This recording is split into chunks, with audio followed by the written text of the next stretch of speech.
बिस्मिल्लाहिर्रहमानिर्रहीम। अस्सलाम वालेकुम नाज़रीन, दूसरी वीडियो के साथ मैं हाज़िर हूँ क्योंकि टाइम काफ़ी गुजर चुका है और अभी कुछ ही देर पहले सुप्रीम कोर्ट ऑफ पाकिस्तान का एक बड़ा फ़ैसला आया है और जो कादियानी मुबारिक या मसानी है उनके केस में सुप्रीम कोर्ट ऑफ पाकिस्तान ने तीसरा फ़ैसला बेसिकली जारी किया है। पहला फ़ैसला 6 फरवरी को आया था जिसमें उनको ज़मानत दी गई थी और जो दफ़ात आई थी मुकदमे में कुछ जिनको कहा गया था कि जिस किताब की वो तरवीज कर रहे थे, तबलीग कर रहे थे, जिसको उन्होंने शाया मुबैना तौर पे किया था और उसको तकसीम कर रहे थे, वो उसकी इशाअत के हवाले से कोई केस था जिसमें कहा गया था कि जी वो 2021 में वो बैन हुई थी तो 2019 के मुकदमे में उस पर कैसे इतलाक़ हो सकता है। दफ़ात सुप्रीम कोर्ट ने कलअदम करार दी थी। उसके ऊपर उलमाए कराम की जानिब से, मजहबी हल्कों की जानिब से बड़ी तशवीश पाई गई। हुकूमत पंजाब की जानिब से एक नज़रसानी दरख्वास्त इसमें दायर की प्रोसिक्यूटर जनरल पंजाब ने, जिसमें उन्होंने मौक़िफ़ इख्तियार किया था कि अदालत जो इन ऑब्जर्वेशन जो कुछ दी हैं सुप्रीम कोर्ट ऑफ पाकिस्तान इस मुकदमे के हवाले से उनको हज़फ करे। अब फिर 24 जुलाई को उसका दूसरा फ़ैसला आया। पहले महफूज हुआ फ़ैसला जिसके बाद 24 जुलाई को वो सुनाया गया और 24 जुलाई के फ़ैसले में सुप्रीम कोर्ट ऑफ पाकिस्तान ने कुछ दरख्वास्त को उसको तो मंजूर कर लिया। इस्लामी नज़रियाती कौंसिल समेत दीगर फ़रीक़ैन की नज़रसानी दरख्वास्तें मुस्तरद कर दी मजहबी जमातों की और अदालत ने अपने फ़ैसले में ये करार दिया था कि कादियानी बिल्कुल भी मुसलमान नहीं है, वो आइन और कानून के मुताबिक एक अक़लियत हैं और वो ख़ुद को मुसलमान ज़ाहिर करके तबलीग भी नहीं कर सकते, ना आप जो मसाजिद को जो है ना अपनी इबादत गाह को मस्जिद कह सकते हैं, ना वो मुसलमानों का नाम ले के मुसलमान बन के कोई काम कर सकते हैं। तो जबकि साथ ही अदालत ने कहा था ताहम पैराग्राफ नंबर 42 में ताहम वो चार दीवारी के अंदर अपनी तबलीग कर सकते हैं। इस नुक्ते को लेके मजहबी जमातों में काफ़ी इस्तराब पाया जा रहा था। तमाम मुसलमान इससे मुस्तरब थे कि कादियानियों को कैसे इजाज़त दी जा सकती है और वफाकी हुकूमत की जानिब से जब साहबजादा हामिद रज़ा की जानिब से जब ये मामला कौमी असम्बली में उठाया गया, फिर इस पर पार्लिमानी कमेटी का कानून इंसाफ का इजलास हुआ, जिसके बाद असम्बली ने बाकायदा तौर पर तय किया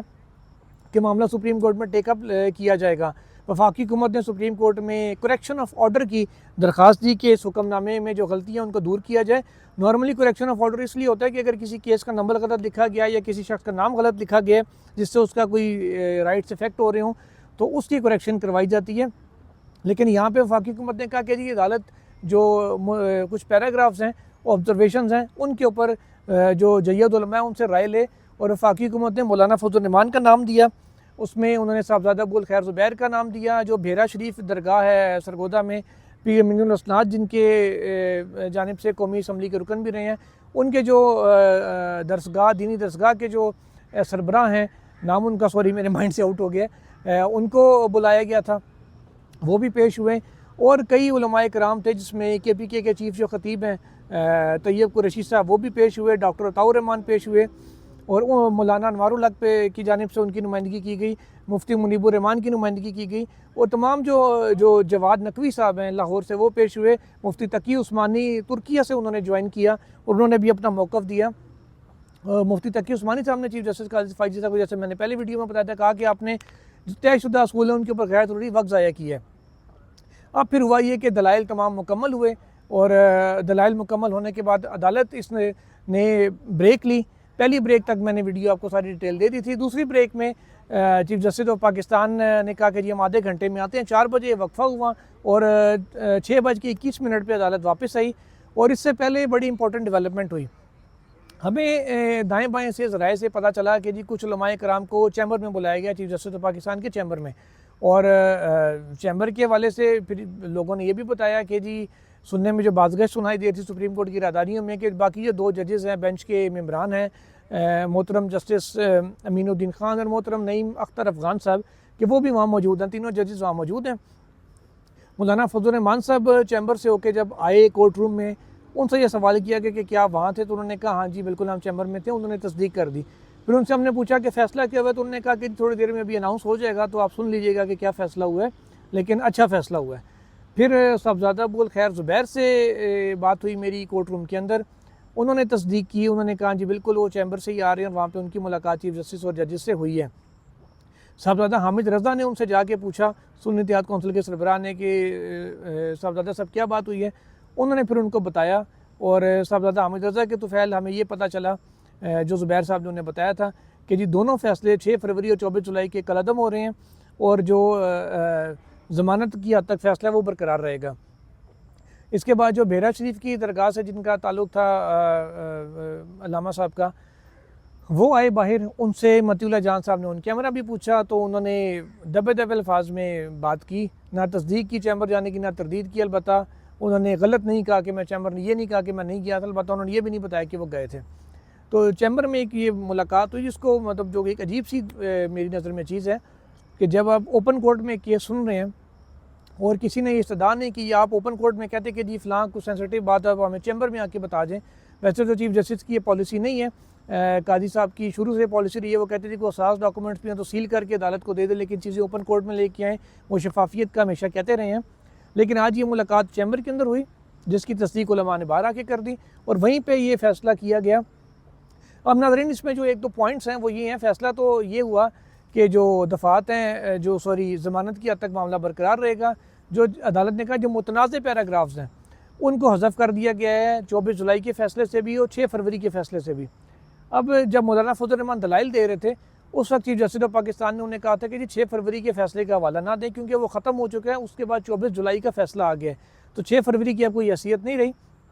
लेकिन अदालत ने जो अपने फ़ैसले में बाद में ख़ुद ये कह दिया कि 6 फरवरी के फ़ैसले से भी हम जो मुतनाज़ पैराग्राफ हैं उनको ख़त्म कर रहे हैं, जिसके बाद ये पैराग्राफ किसी भी अदालती नज़ीर के तौर पर इस्तेमाल नहीं किए जा सकेंगे किसी भी अदालत में किसी भी मुतलका फ़ोरम पे। अच्छा, इसके बाद नाज़रीन इंटरेस्टिंग चीज़ ये है कि जस्टिस अमीनुद्दीन खान साहब 20 बेंच का हिस्सा थे, जिन्होंने मखसूस नशस्तों के केस में कहा था कि जो प्लीडिंग्स हमारे सामने आई हैं, जो दरख्वास्त हैं, हम उससे बाहर नहीं जा सकते और दायरा इख्तियार अदालत का नहीं है उससे बाहर। ये जो 185 से भी लिमिटेड ज्यूरिसडिक्शन थी करेक्शन ऑफ ऑर्डर की, लेकिन इसके अंदर अदालत ने एक्सीड किया उससे। जब फैसले के बाद अटर्नी जनरल ऑफ पाकिस्तान बाहर निकले तो मैंने उनसे पूछा कि क्या ये फ़ैसला 187 का इख्तियार इस्तेमाल किए बगैर मुमकिन था कि 6 फरवरी का ऑर्डर जिसकी इस्तदा ही नहीं की गई थी तहरीर दरख्वास्त के अंदर उसको भी कलअदम करार दें। तो उन्होंने हफ्ते भी आगे से कहा ये सारा कुछ 187 ही तो हो रहा है और क्या हो रहा है। तो ये उन्होंने मतलब वैसे चलते चलते मुझसे बात की और कर दिया, ये किसी ऑन कैमरे पे ये बात नहीं थी, चलते हुए उनसे मैंने आवाज़ दे के पूछा था, हम उस वक्त टिकट्स बना रहे थे जब ये सारा मामला हुआ था। तो अब उन्होंने मखसूस नशस्तों के फ़ैसले में कहा था कि जी हम उसमें जा नहीं सकते, प्लीडिंग से बाहर वफाक की दरख्वास्त में 24 जुलाई का जिक्र था, 6 फरवरी का जिक्र नहीं था, उससे बाहर जाके अदालत ने फ़ैसला दिया। ये भी मतलब अमीनुद्दीन खान साहब ने इसके ऊपर भी सिग्नेटरी हैं इसके, और वो भी नहीं मुख्तार अफ़गान साहब, इन दोनों का मुश्तरका नोट था, दोनों ने इस फैसले भी अब साइन किए हैं। तो अब तफसीली फ़ैसला सामने आएगा तहरीरी तौर पे, उसमें देखेंगे कि अदालत ने 187 का यानी कि मुकम्मल इंसाफ का इख्तियार इस्तेमाल किया या नहीं, क्योंकि मुकम्मल इंसाफ के इख्तियार पर मखसूस नशस्तों के केस में कहा गया था, अटर्नी जनरल ने भी कहा था कि वो इस्तेमाल नहीं हो सकता PTI को सीटें देने में, क्योंकि सिर्फ और सिर्फ वो उस हद तक इस्तेमाल हो सकता है जो पटिशन में मामला उठाया गया हो, लेकिन यहाँ मामला पटिशन से आगे जाकर डिसाइड किया गया। अच्छी चीज़ इसमें यह है, जो पॉजिटिव चीज़ है जिसका क्रेडिट सुप्रीम कोर्ट को देना चाहिए, कि चीफ जस्टिस काजी फ़ाइज़ ईसा ने अब इसको आप उलमा का दबाव कहें, पब्लिक प्रेशर कहें, जो सारा डी चौक के ऊपर आज हजूम था, कंटेनर लगे थे, पूरा शहर जुड़वा शहर जाम हुए हुए थे, उसका दबाव कह लें या अब कह लें कि वो उनको ये हो गया, उलमा की राय जानने के बाद उनको ये समझ आ गई कि उनसे फ़ैसले में गलती हो गई है, उन्होंने बड़ेपन का मुजाहरा किया, जैसे मौलाना फजल रहमान ने उन्हें कहा था और मुफ्ती तकी उस्मानी ने भी कहा, दीगर जो उलमा थे उन्होंने भी कहा कि आप बड़े दिल के साथ अपनी गलती को तस्लीम करें तो ये तारीख़ लिखी जाएगी, और वही तारीख़ उन्होंने आज रकम की। चीफ जस्टिस को फुल क्रेडिट जाता है इस हद तक इस बात के ऊपर कि उन्होंने, अदालत नॉर्मली अपनी गलतियाँ तस्लीम नहीं करती होती, कोई भी पाकिस्तान में वैसे अपनी गलती नहीं मानता हम समेत, तो उन्होंने अपनी गलती को तस्लीम किया और अपने फ़ैसले की इसलाह की, उसकी करेक्शन की। अब तफसीली फ़ैसला आएगा तो अब इसमें देखेंगे कि क्या क्या जिक्र है, उससे भी आपको आगाह करेंगे। एक और तनाज़ा जो सामने आया कि चीफ जस्टिस ऑफ पाकिस्तान के सेक्रेटरी डॉक्टर मुश्ताक, उनके वाले से जो तस्वीरें सामने आई हैं उन्होंने, और जो सुप्रीम कोर्ट के प्रोटोकॉल स्टाफ है उन्होंने मौलाना फजल रहमान को रिसीव किया यहाँ बाहर पार्किंग में और उनको ले के प्रोटोकॉल के साथ अंदर आए।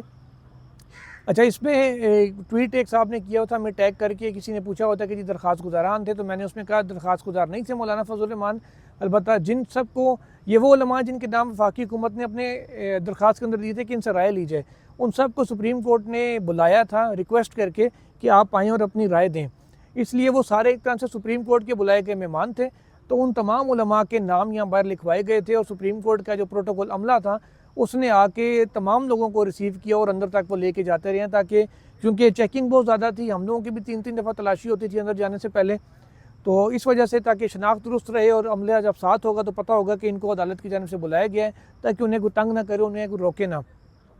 तो ये एक मामला सामने आया था जिसकी मैंने कहा आपको ये भी एक बात कर दूँ कि जो तमाम उलमा थे उनको उसी प्रोटोकॉल से लाया गया था। अलबत्ता मौलाना फजल-रहमान साहब को प्रोटोकॉल थोड़ा सा ज़्यादा मिला था, इसमें कोई शक नहीं है कि डॉक्टर मुश्ताक साहब भी आए थे, उनका शायद उनसे गुज़राती ताल्लुक़ भी हो, मेरे इस हवाले से मुझे नॉलेज नहीं है। लेकिन जो प्रोटोकॉल स्टाफ था वो भी था, बाकी उलमा के साथ भी था, लेकिन मौलाना साहब को अगर एक्स्ट्राऑर्डिनरी प्रोटोकॉल यहाँ पे मिला और शायद वो पार्लियामेंट से भी पार्लियामेंटेरियन भी हैं और एक बड़ी जमात के मजहबी जमात के सरबराह भी हैं, इस वजह से था। अलबत्ता साहबजादा हामिद रज़ा और लतीफ़ खोसर साहब को जब इन्होंने कहा कि हमने दरख्वास्त देने की कोशिश की है वक्फे के बाद, तो हमारी दरख्वास्त ली नहीं की, कहा कि ओपन कोर्ट में आप दे दें। तो चीफ जस्टिस ने कहा हमारा ऑर्डर सुन ले, शायद आपको दरख्वास्त देने की नौबत ही ना आए। लेकिन अभी भी जो उलमा थे कुछ ने ये इतराज़ ज़रूर किया कि जी हमने मुकम्मल फ़ैसला वापस लेने का कहा था, मुकम्मल फ़ैसला वापस नहीं लिया गया। अब तहरीरी फ़ैसला आएगा तब सामने आएगा कि अदालत ने किस हद तक किस चीज़ को वापस लिया, किसको नहीं लिया, और जो कलादम करार दी गई दफ़ात थी वो बहाल अदालत ने किया या नहीं की, ये अब आने जैसे ही आएगा तो उससे भी आपको आगाह करेंगे। आज के लिए इतना ही ये इंपॉर्टेंट डेवलपमेंट थी जिसमें कि जिसका आगाह करना आपको ज़रूरी था। बड़े अरसे से हमने इस नुक्ते पे कोई वीडियो नहीं की थी इस इशू के ऊपर, वजह सिर्फ ये थी कि मामला बहुत हसास था, ताकि हमसे कोई ऐसी गलती सरजद ना हो जाए कि कल को हमारे ऊपर कोई हमारे, क्योंकि नाजुक मामला ईमान का मामला है, कि हमसे कोई ऐसी गलती ना हो जाए कि या जो किसी की ज़िंदगी के लिए ख़तरे का बाइस बने या फिर वो हमारे ईमान के लिए ख़तरे का बाइस बने। इस वजह से अब जब अदालत ने एक फ़ैसला कर दिया है कि वो चीज़ें मुतनाज़ थी उनको वापस ले रहे हैं, इसीलिए अदालती कार्रवाई की हद तक आज भी मैं अपनी जो है ना वीडियो में अदालती कार्रवाई रिपोर्ट कर रहा हूँ। अपनी राय का इज़हार सिर्फ मैंने एक कानूनी नुक्ते पर किया जो 187 का मामला था। एक चीज़ जो आपको आखिरी दरख्वास्त है वो ज़रूर करनी है, आप किस मुल्क के किस शहर से ये वीडियो देख रहे हैं प्लीज़ कमेंट्स में ज़रूर बताते रहिएगा, ताकि हमें अपनी ऑडियंस जानने में ज़रा उसका मौका मिले। और 3 रुकनी बेंच ने इस हवाले से कुछ प्लान भी किया हुआ है, इसलिए ये बाय एक्सरसाइज 1-2 वीडियोज़ में करेंगे ताकि पता चल सके हमारे व्यूअर्स कहाँ से हमें देख रहे हैं, तो कुछ चीज़ें उस हवाले से भी हमने करनी है। अल्लाह हाफ़िज़।